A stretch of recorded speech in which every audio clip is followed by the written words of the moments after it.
this is Christy Fulk with Create with Christy. I'm here with another one of my 12 weeks of fall and Halloween projects. And every time I saw the fall M&M candy, it made me think of Indian corn. So I went off with that, and this is what I came up with. Hope you like it. First, we're going to go ahead and start off with the stamping and get all the big shot stuff out of the way. This is the stamps that I use, Takeout Treats. You can see all the different images for it, and we're using the Enjoy stamp.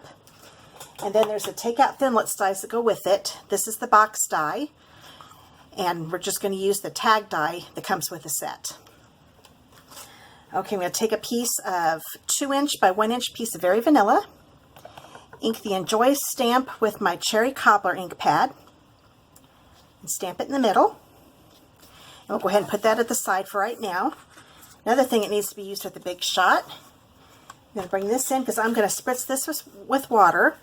This is a 5 3/4 by 2.5" piece of crumb cake cardstock.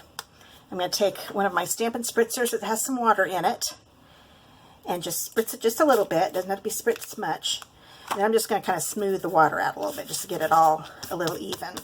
Doing this because I'm going to be embossing this with a dynamic embossing folder, and it works better if you dampen it just a little bit. So I'll bring the big shot in. And I'm going to use Big Shot Platform. And then this is the Corrugated embossing folder. And I'm going to put the paper in lengthwise. I'm going to stick it on here. You always want to go fold first. Put one standard cutting pad in. This folder is extra thick, so it just needs the one standard cutting pad. Okay. That's what you get there. And now I'm going to be using the magnetic platform with a standard cutting pad. And grab my little Enjoy piece. Here's the tag. You want the tag end to be on the right. You kind of center that. I've got it to where it's centered between the little circle here and the end. Okay. This on, run it through.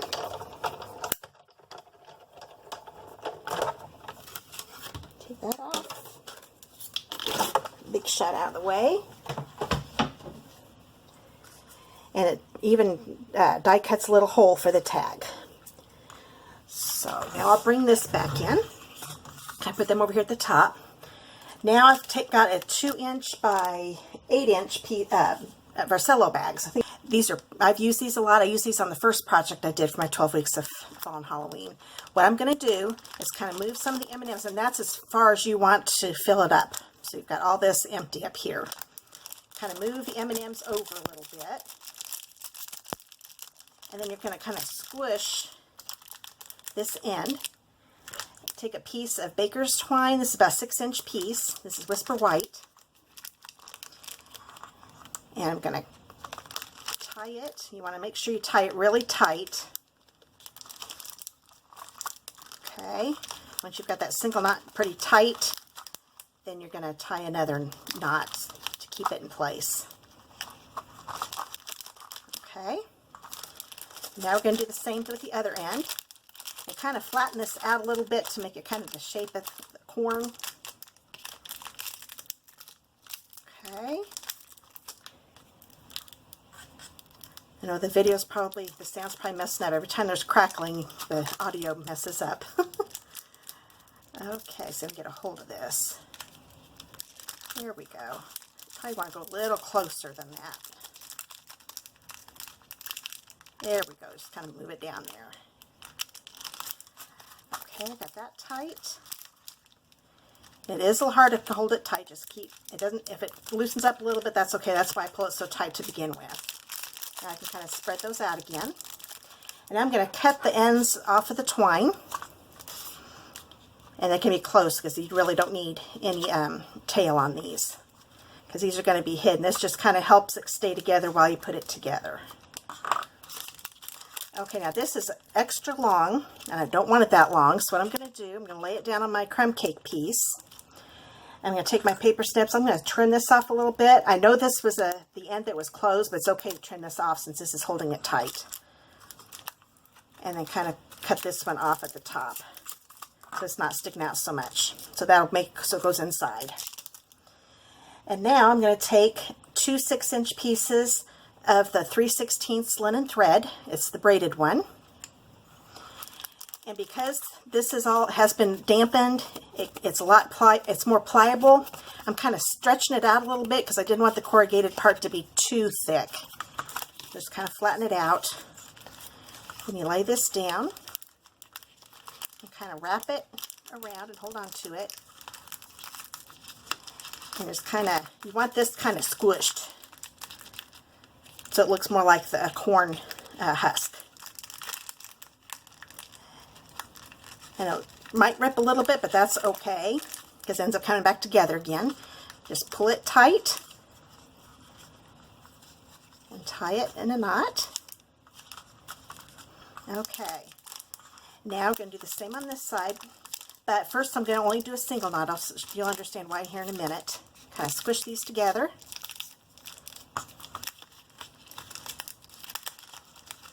Oops. There we go. And you can tell mine kind of separate a little bit. That's okay because I'm just going to pull it tight. And before you do your double knot, you always want to kind of get it as close to the corn as you can. Corn in quotes, that is. Okay, now I've got that single knot. Now I'm going to take my little Enjoy label here and stick it through the hole. Oops. And it's okay if it starts to unravel because you're going to unravel it when you're done anyway. So as you can see, I've got that strung on now. And now tie it. And I'm going to do this a double knot again because I want to make sure that tag doesn't fall off. You could just do a single knot and be done with it. So I guess you would call this a triple knot. You've got a single knot underneath the tag and then a double one on top. That should hold it on pretty well.